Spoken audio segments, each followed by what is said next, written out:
Assalamualaikum warahmatullahi wabarakatuh. Saya Ima Turyani SPD, CGP Angkatan 7 Kabupaten Bintan, akan mempresentasikan demonstrasi kontekstual modul 3.2 Pemimpin dalam Pengelolaan Sumber Daya. Saya berterima kasih kepada fasilitator dan pengajar praktik, yaitu Ibu Meli Restuti SPD MM selaku fasilitator dan Bapak Pepi Eka Wandana SPD selaku pengajar praktik.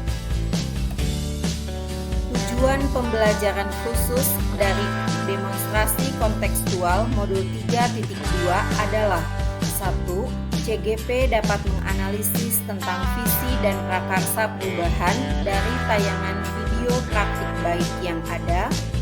2. CGP dapat mengidentifikasi kegiatan-kegiatan yang berhubungan dengan masing-masing tahapan bagja dari tayangan video yang ada. 3. CGP dapat mengidentifikasi peran pemimpin pembelajaran dari tayangan video. 4. CGP dapat menganalisis modal utama apa saja yang dimanfaatkan contoh video praktik baik ini. Saya akan menjawab pertanyaan pemandu untuk menganalisis video praktik baik. Yang pertama, kira-kira apakah visi dari sekolah tempat guru dalam video tersebut mengerti?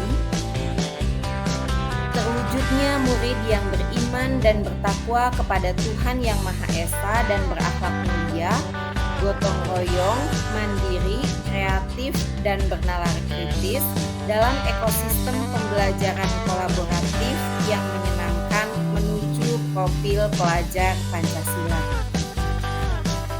Yang kedua, apakah prakarsa perubahan yang akan dilakukan oleh guru dalam tayangan video? Mewujudkan kelas yang nyaman dan menyenangkan untuk belajar. Yang ketiga, apakah pertanyaan utama dari kegiatan yang dilakukan oleh guru dalam tayangan video tersebut? Bagaimana cara mewujudkan kelas yang nyaman dan menyenangkan untuk belajar? Yang keempat, kegiatan atau tindakan apa yang dilakukan oleh guru dalam tayangan video yang menggambarkan tahapan bagja? B. Buat pertanyaan. A. Ambil pelajaran. G. Gali mimpi. J. Jabarkan rencana. Dan A. Atur eksekusi.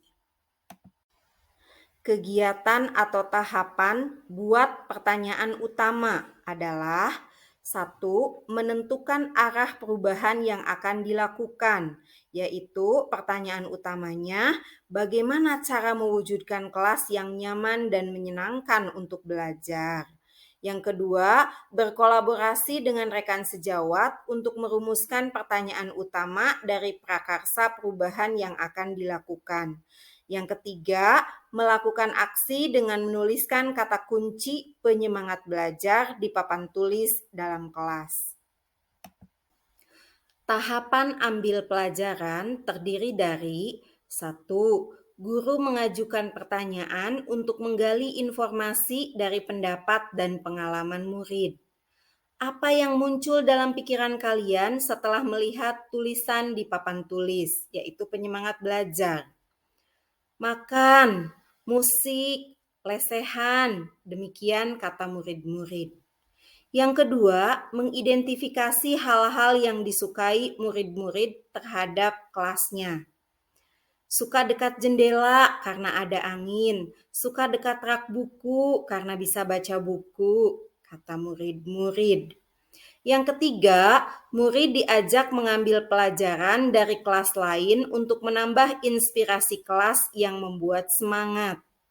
Dalam hal ini, yaitu mengarahkan murid untuk kunjungan ke kelas 2 dan ke kelas 6 pada jam istirahat, di mana murid dibagi dalam 4 kelompok. Murid diminta melihat dan bertanya hal yang disukai dan juga mencatat hal yang penting. Dan yang keempat, mendiskusikan hasil kunjungan kelas. Kegiatan atau tahapan gali mimpi terdiri dari 1. Guru menyiapkan alat bahan untuk kegiatan siswa. 2. Guru mengajak dan membimbing murid memejamkan mata dan membayangkan kelas yang nyaman dan menyenangkan serta menjadi penyemangat dalam belajar. 3. Guru membimbing murid dalam kelompok untuk mendiskusikan dan menuangkan hasil diskusinya dalam bentuk gambar tentang kelas yang nyaman dan menyenangkan serta menjadi penyemangat dalam belajar. Yang keempat, murid menggambarkan kelas yang nyaman sesuai yang mereka bayangkan menggunakan alat bahan yang disediakan. Yang kelima, guru meminta tiap kelompok mempresentasikan hasil diskusi kelompok dan gambar kelas impian yang telah dibuat. Kegiatan jabarkan rencana terdiri dari 1. Murid diajak berkontribusi menentukan kebutuhan dalam mewujudkan kelas impian. 2. Guru bertanya kepada murid hal-hal yang dibutuhkan untuk mewujudkan kelas impian. 3. Guru membantu murid mendaftar berbagai kebutuhan dengan menuliskannya di papan tulis. Lantainya bersih, harus ada hiasan dinding, letak kursinya bisa diubah, ada rak buku. Yang keempat, guru dan murid merencanakan pembagian tugas kerja. Kegiatan atau tahapan atur eksekusi terdiri dari 1. Murid diberi kesempatan berkontribusi untuk menentukan pembagian tugas dalam kelompok. 2. Guru bersama murid menentukan pelaksanaan jadwal kegiatan. Yang ketiga, guru membimbing murid melaksanakan kegiatan yang sudah direncanakan, yaitu membuat kelas impian. Yang keempat, murid bekerja sama mengatur ruang kelas agar nyaman dan menyenangkan sehingga menjadi penyemangat mereka dalam belajar. Pertanyaan pemandu yang kelima yaitu, apa peran pemimpin yang tergambar dalam tayangan video? 1. Guru sebagai pemimpin pembelajaran mampu mengelola sumber daya di kelasnya menggunakan pendekatan berbasis aset untuk melakukan prakarsa perubahan, yaitu mewujudkan kelas yang nyaman dan menyenangkan untuk belajar. 2. Guru sebagai pemimpin pembelajaran mampu berkolaborasi dengan rekan sejawat dan muridnya untuk mewujudkan kelas yang nyaman dan menyenangkan untuk belajar. 3. Guru sebagai pemimpin pembelajaran berpihak pada murid, yaitu melibatkan murid dari tahap awal sampai akhir dalam mewujudkan kelas nyaman dan menyenangkan untuk belajar. Hal itu juga merupakan sarana melatih dan mewujudkan murid berprofil pelajar Pancasila. Selanjutnya, apa saja modal utama yang dimanfaatkan oleh pemimpin pembelajaran dalam tayangan video? Lalu, bagaimana pemanfaatannya? Ada 7 modal utama yang dimanfaatkan oleh pemimpin pembelajaran dalam tayangan video, yaitu modal manusia, modal sosial, politik, agama dan budaya, fisik, lingkungan atau alam, dan modal finansial. Yang pertama, modal manusia, terdiri dari kepala sekolah yang memberikan izin dan mendukung penuh dan mengalokasikan anggaran. Kedua, guru yang menjadi rekan diskusi dan kolaborasi dan mendukung perubahan yang positif. Yang ketiga, murid yang heterogen, yang semangat, yang kreatif, dan siap untuk dikembangkan. Yang kedua, modal sosial, yaitu adanya relasi atau hubungan yang baik dengan rekan sejawat dan murid.